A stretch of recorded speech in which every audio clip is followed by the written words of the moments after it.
Hey, how's it going, everybody? I'm Jake. This is Press to Play Rewind for the world of entertainment this week. That is a slightly different thing that we've talked about before. We had one episode or two episodes of TV Rewind, and for the longest time we've been doing film, but I've decided to combine them. So we're here for Entertainment Rewind, where we're going to be talking about all of the movie and television news that I found the most interesting throughout the last week, but I didn't want to do this myself. Of course, we've got the one and only Forrest back in the house. Forrest, how you doing, my friend?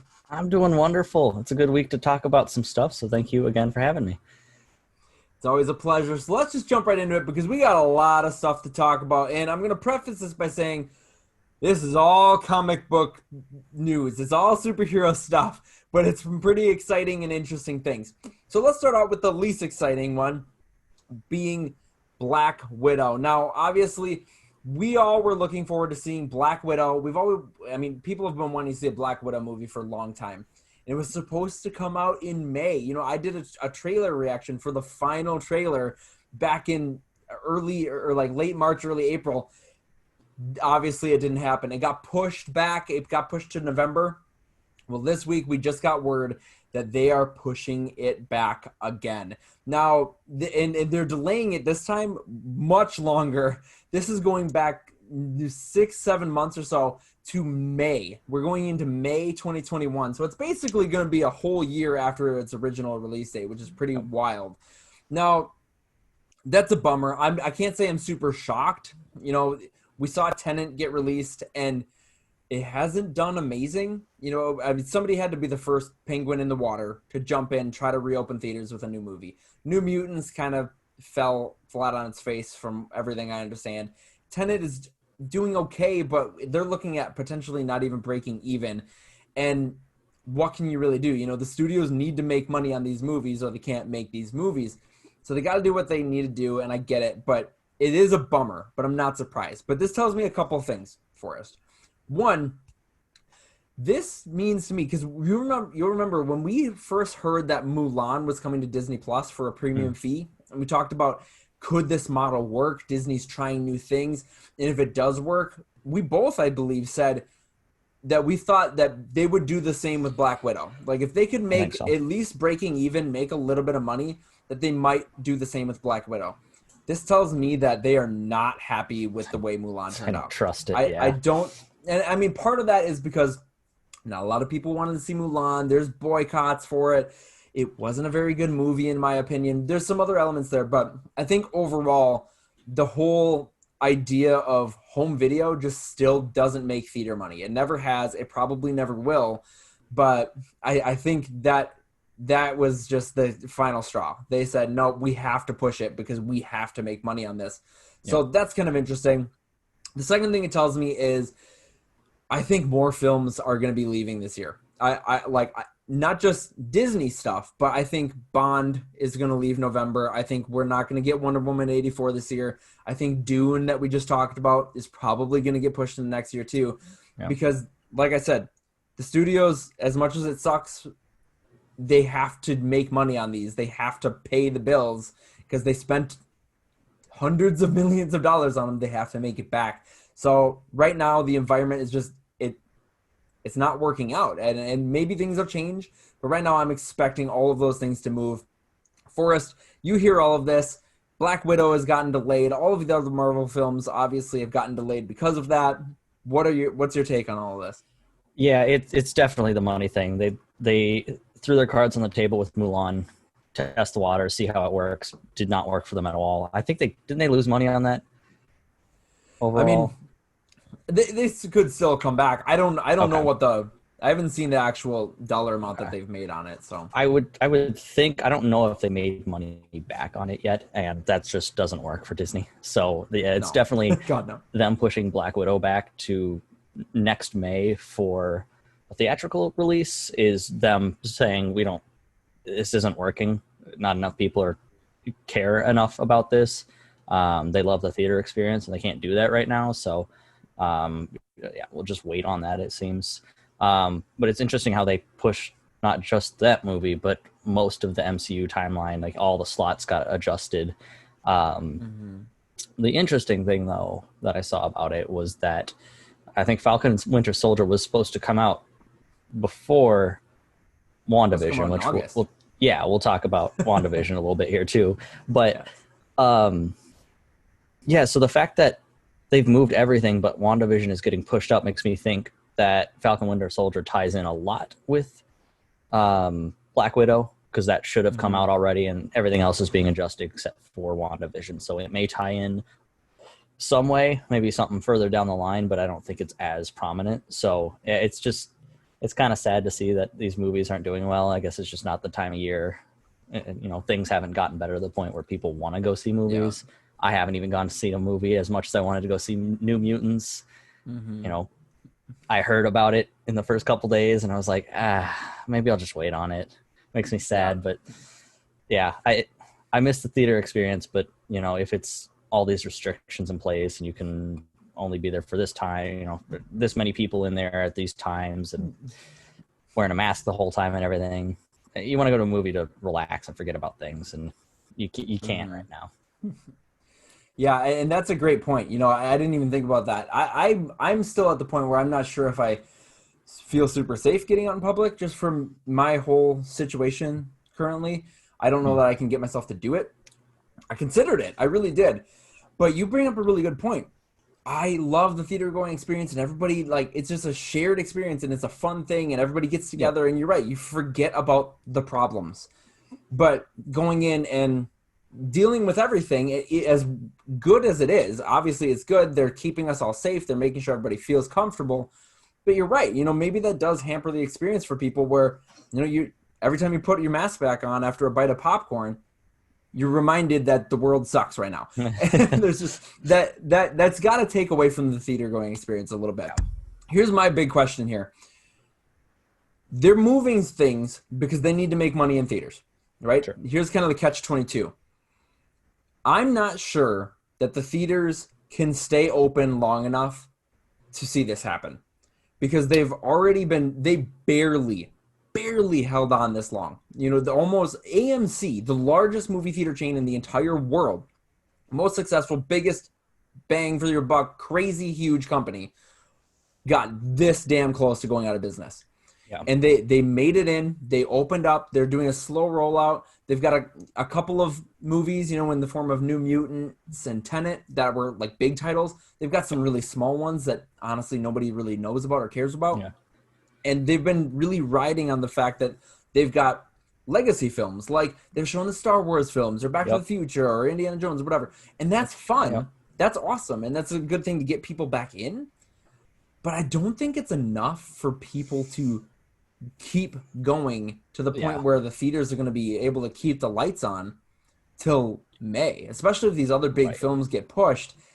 I don't know what's going to happen here. Do you have any thoughts on, can they survive this? Yeah, it's a little scary to think about. And the legacy films is a good idea, because I was actually looking today. I was looking for something to do today.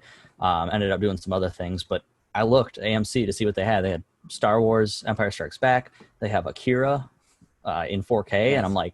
like, I might actually go out and see that this week. But yeah, they're definitely not pulling in the amount of people that they want. Even if they could go full capacity, they're not going to be pulling in the same amount of people. Mm-hmm. Um, so it worries me, and not to bring up politics, but it could that if they crash, it's such a big industry that people love, that maybe they need a bailout. I'm not always Mm-hmm. personally not for throwing money at problems, but if movie theaters go, what then? Do new theaters open when it's safe, or what? It's just a Yeah. lot of questions and not a lot of answers. Mm-hmm. Well, you're right. I mean, and I don't know what's going to happen, but just quick overview here and we'll move on. Theaters go down. All of the people who involved in those theaters go down. Studios aren't going to make the money they need to make big movies. Yeah. All of those jobs get dissipated and disappear. This could be really earth-shattering levels of craziness Yeah. for the film industry and Hollywood in general. But who knows? Maybe the future's television. Well, I guess we'll find See. out. Anyways, what did you guys think about the Black Widow delay and all this other stuff? And Can the theater survive? Let us know what you think about all of this in the comments below. Now we're going to switch gears and we're going to talk about the fun shit, because we actually do have confirmation that our very first Disney Plus series in the Marvel Cinematic Universe Disney Plus series is coming out this year. Like Forrest alluded to earlier, we got our first trailer for WandaVision. Now, this is a series that I've been fascinated by ever since I heard of it. You know, obviously, Vision is dead. What does that mean? How is he back? Whatever. It's going to tie directly into Doctor Strange Multiverse of Madness. That's super cool. And all of this, the whole time, I've kind of thought this is going to be in her head, right? And then we got some concept art and stuff of them, and they're in like these 50s sitcom show, and it's going to kind of change genres, and it's black and white, and it's not. It looks absolutely bonkers.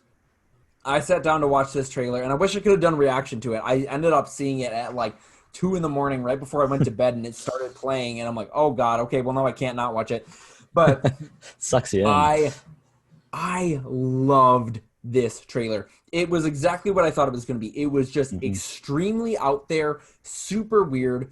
It still feels like the MCU, but it is the MCU saying, hey, what Kevin Feige said this. He said, the Infinity Saga is one thing. There's going to be a very definitive feel with the Infinity Saga versus post-Infinity Saga.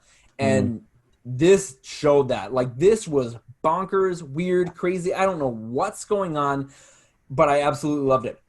I've got 2 favorite parts of this trailer. One was the 50s style dinner scene when they're like, oh, why aren't you married yet? How did you meet? And neither of them could answer it.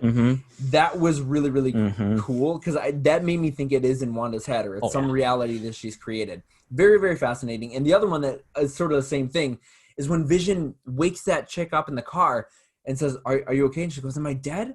It's like, why did you say that? And she goes, because you are. And he's like, what the hell? What are you talking about? Like, I got chills. Just look at that shit, man. I got chills just thinking about it. It was so, like, spine-chilling weird. I love it. It's got me hooked. It has me asking a bunch of questions. Forrest, you saw the WandaVision trailer. Are you as thrilled about this as I am? Oh, very much so. Yeah, I was kind of excited about the show as a whole.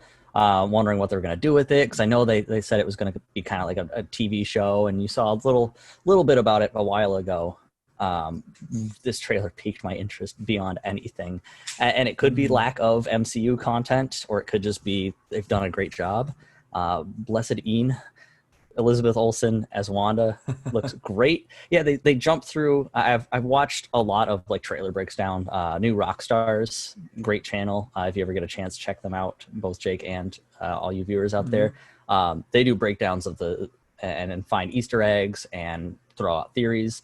So what they kind of explain, and what I like to think is that she's created this world somehow, just trying to get over the loss of losing Vision, and she's the TV's on while she's like going through this, so it's jumping from 50s to 60s, 70s, 80s, 90s sitcoms, and she's putting herself in there, but there are things that are pulling her out, making her go, something's not right here. Did I do this? Is there a darker force at work? Who's the villain in all of this? That neighbor lady shows up in like most of those sitcoms, so is she tied into this? There's little Easter eggs in there. She pours the glass of wine, and it says, it's for a French label. It says like Maison du Mépris, which translates to House of Contempt, but there's a big M on the bottle. So you're like, are we getting a House of M storyline? Yeah. So there's a lot to this, and I'm glad this is coming out first. And I love the different costumes. I'm a huge fan of Full House, so I'm like really into like, I want to see that one, like the 90s sitcom. But also they're like little Halloween costumes that reference their old outfits. It's great. So yeah, that was really cool to see too. I can't wait, and it's coming out. I think they said we are getting MCU content this year for sure. So I think this is it. Should be out before the end of the year. Mandalorian comes out in a month and 3 days to whenever this goes up, but yeah, about a month. So I'm wondering how it ties in with that same time after, but there's so much stuff coming. Finally, it's been like a little bit of a dry spell there. You're just like, I'll just watch. I went and watched all the Spider-Man animated series. We've Nice. been watching Big Hero 6 series, so this will be nice to get back into this. Yeah, and that is it's so true. We were this close to being the first year in over a decade now that didn't have any MCU content. And this is the first year that we don't have any MCU movies in over a decade, which is pretty insane Mm-hmm. to think about. There's not a Yeah. single MCU movie being released this year. Really weird. But overall, I think this is awesome. Yeah. I'm really excited about it. I think it looks crazy, and I think you're right. I think this is probably going to end up sort of towards the end of December. They'll have a solid 8 weeks, I'd imagine, of Mandalorian, and then maybe a week or two after we're gonna get WandaVision release. They said it's coming out in 2020, so I'm guessing mid to late December for this, and it's one more thing to look forward to. It's going to keep us in the MCU, and Yeah. I am thrilled. Yeah. How about you guys? Did you get a chance to check out this WandaVision trailer? Are you as excited about it as me and Forrest are? What are your theories about it? What do you think is going on? Let us know in the comments below. Now, let's move on to the DC side of things. Now, somehow, we keep finding new stuff and new things to talk about when it comes to James Gunn's The Suicide Squad. I feel like every other week we're talking about The Suicide Squad in some capacity. It feels like it. And Yeah. this is the one that caught me the most off guard. On the 23rd, I'm trying to remember when that was, but earlier in the week, James Gunn took to his social media accounts and said the following. He just posted a picture and he said, "I am over the moon excited to be working on Peacemaker with my pals John Cena and the Suicide Squad producer Peter Safran on this new HBO Max original series from Warner Brothers Television and DC Comics." What? This took me so off guard. And it's got this big image and it says, "Fuck, it's Peacemaker." It's so cool. Now I've got a lot of thoughts about this. We are getting a spin-off series of this movie, of the Suicide Squad, following John Cena's Peacemaker. Now, I love this. I love this for a number of reasons here. One, the way they described Peacemaker at DC fandom as this douchey Captain America, and he'll just do whatever it takes to bring peace and whatever his mindset of peace is. He's violent and he will just kick anybody's ass. That sounds Ironic. really fun to me, and it made me more excited about the movie, right? So now we're getting him in this unique series, in this spin-off series, being brought to us. It's going to be I'd imagine, a really bonkers, crazy, action-packed, wild thing, judging by the Suicide Squad stuff that we saw. And it's a series from James Gunn. And I love James Gunn, so we're getting a television series from him. That's awesome. And number 3 is that this means to me that Warner Brothers is super confident in what they've got with the Suicide Squad, and they love what they've seen, and that just has me way more hyped about the movie itself. It was just a picture and an announcement, but I was totally blown away. I'm absolutely thrilled. And you know what? Actually, we're getting some more content for HBO Max. HBO Max right now is kind of like, it's okay, but nothing too special. But hearing that they're bringing something like this to the platform has me really excited. Forrest, you saw this news. What's your take on it? Yeah, you're clearly a little more excited than I am. It's an exciting announcement. I think it's great and worrying at the same time. It's great that we're getting more, and we're obviously spinning off the series and getting more content for it. It sounds like they do have a lot of faith in this and in James Gunn. Maybe they're like, well, this is our last ditch effort. Not really, but just like, we've already gone all in on this. May as well keep going because it sounds like people are excited about it. So it's cool to see that we're getting more, especially with a character that you're like, I don't know who that is, and it's John Cena. So, he's a good actor in a lot of things. But the worried side of me is thinking, well, why are they using a spin-off series to try to explain more? Is it going to be more backstory? Are they going to try to set things up? Do you not have enough in your movie that you need to go to a series to kind of tie things in? It makes it sound like, well, maybe there's a little bit off more than we can chew with the movies, so let's try to like push some of this to a series. But overall, I think it'll be exciting. It'll be a cool thing to see. Yeah, that's actually a good point that I didn't think about. Because you're right. I do anticipate. My guess here is that this is going to be a prequel, with his I would sort think of so. origin, because they have way too many characters to get into every single one of their origins. I'm Oh yeah, expecting over half of them to die off in the first half of the movie. There's what yeah. 15 characters or something like that in the Suicide Squad. So I think he's definitely going to be one of the bigger players, which is kind of interesting. But you're right. This might be something where maybe he doesn't feel like super fleshed out in the movie. I don't know. It's interesting, but overall, I'm pretty excited about it. Just mostly because to me, it means Warner Brothers is really confident and they like what they got. Because I don't think That's they'd always a throw good thing. money at other stuff if they weren't.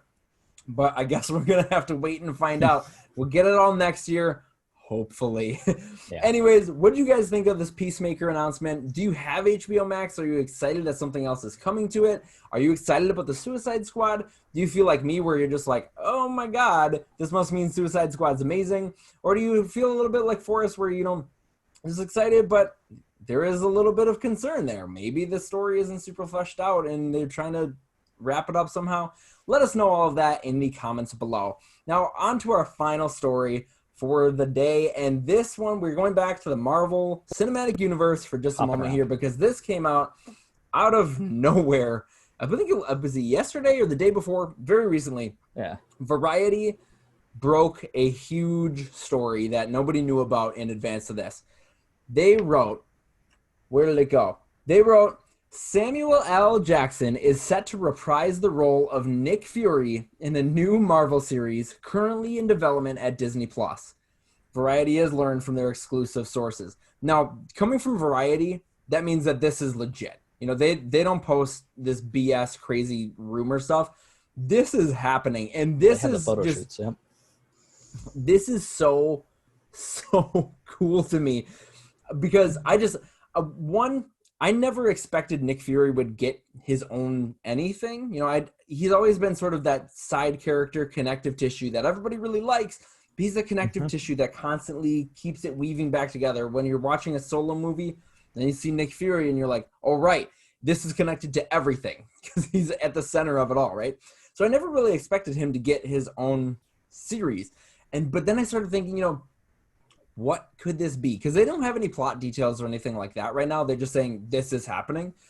And I'm like, what could this be? And I realized the last time we saw Nick Fury was in the post-credit scene of Spider-Man Far From Home, Mm-hmm. where he's up on some giant space station thing with thousands of Skrulls, to what I believe means that he is starting Sword. The Sword, Agents of Sword and stuff like that.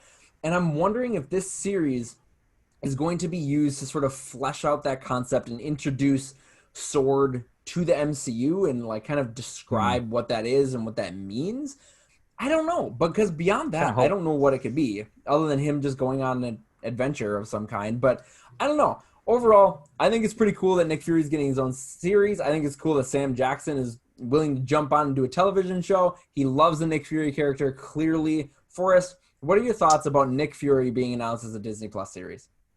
It out of nowhere, but it was super awesome, especially coming from Variety, who usually has like they'll announce things with they got a photo shoot. I remember when The Force Awakens came out that they had like here's the first looks, and you're like, this is amazing. So yeah, it's super cool because Nick Fury is the connective tissue, and he's always that character. He's been in most, if not all, of the films in some capacity. To the point where you're like, okay, so what is this guy's story? They did a little with Captain Marvel, kind of like his origin into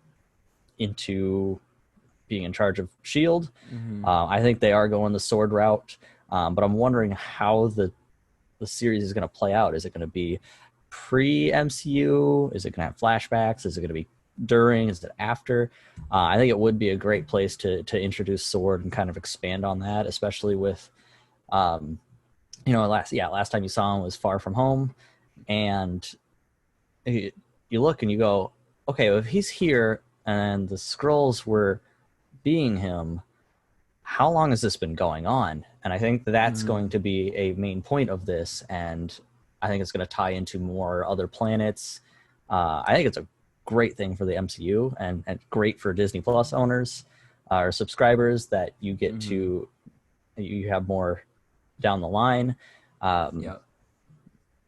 So I'm excited to see how it ties in, where it's going, and I can't get enough of these series, and not soon enough, because you know me, I'm still holding out for any Moon Knight news, and I know. we've heard nothing, and it's supposed to be 2 or 3 years out, which is still a while, but like, Yeah. I don't know, they've announced cast for Blade, which is coming out around the same time, so like, give me something. Anyway, I'm Yeah. going off track, but yeah, more Nick Fury, yes. Well, not that off track, because I was just thinking myself. I think this sounds weird to say, but I think what they're doing on television and their Disney Plus series right now has me more excited than what they've got on the lineup for the movies. Yep, Like, obviously, I'm I I'm think that excited too. about the MC movies. We've got a lot of good stuff coming, but the series seem really out there and crazy ideas. You know, Mm-hmm. we're getting WandaVision this year. Falcon and Winter Soldier is going to be super awesome to see. We've got Loki coming. We've got Hawkeye coming, which is going to introduce Kate Bishop, which is really, really cool. We've got She-Hulk coming, and they just cast her. We've got Yep. Miss Marvel coming, and you all know I love Miss Marvel. Moon Knight is coming, and we all know Forrest loves Moon Knight. Just And now love him. Nick Fury. Like, Yeah. they've got a lot of really cool stuff coming out here. And with a series, we're going to get what is essentially, even if they do the 23-minute episode thing like they did with The Mandalorian, we're going to end up with about 4-hour story narratives, right? Per For these season, characters if they just do per one season. And that is just so exciting to me. It's just, I think we're going to get all these characters really fleshed out. And it's going to be that week-to-week build-up and excitement. And I'm really into that these days. So, I don't know, Forrest, how are you feeling about that? Like, if you take the MCU, and we're obviously very excited about the MCU as a whole. Yep. But if you had to pick, are you more excited about the television series right now, or what they've got on the movie side of things?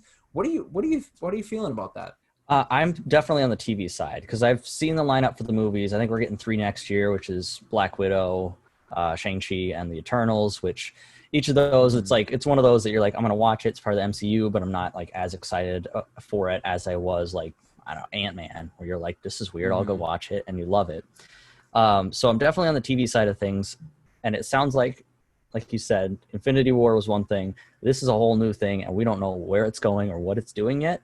But I think Black Widow was supposed to kick it off, but it sounds like WandaVision is the key to all of this. She's got the dark powers.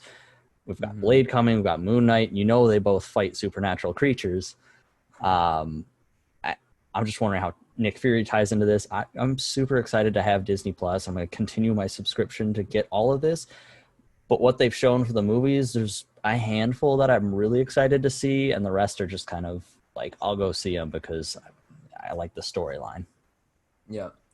Yeah, it's an interesting kind of paradigm moment for the MCU. They've never really done television in a real. I mean, they've had Agents of Shield, but it never affects the movies, and these will. Yeah. Like, these are going to be very intrinsically connected, and so that's really, really cool to me.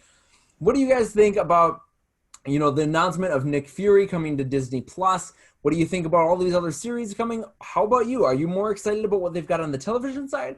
Or about on the movie side? Let us know all of that in the comments below. And that is a wrap on this week's episode of Entertainment Rewind. There it is again. Of Press to Play Rewind for the world of entertainment this week. That's going to take some getting used to, man. We've done, 11 in a row now where I've been saying film? Yeah. But I wanted to talk about TV, so I don't know. Yeah. We've got news for it, so. We got, and that's the thing. Right now, there is constantly seeming to be more news about television than there is about films, because films keep getting delayed. I wonder why. Exactly. Anyways, let us know what you guys thought about all of these stories in the comments below. Forrest, thank you again for being here. It's always a pleasure to have you on. Super fun. Thank you for letting me nerd out for a little bit, and excited to be on for more episodes next week and the next week and the next week. On and on for always and eternity. What's her name from Holes? Madame Zeroni, right? Yes. Yep. Oh, that I will never. For some reason, that she creeped me out when I was a kid. Like, I will never forget. For always and eternity. I'm like, ugh. Yeah. Anyway, you're here for always and eternity. And hopefully you guys will be here too. If you enjoyed this video, please give us a big thumbs up by hitting that like button. And if you haven't already, hit that subscribe button to be the first to know when we upload a new video. You can also find me on Facebook, Twitter, and Instagram at Press to Play OK. Thanks so much for watching, everybody, and we'll talk to you all later. Bye.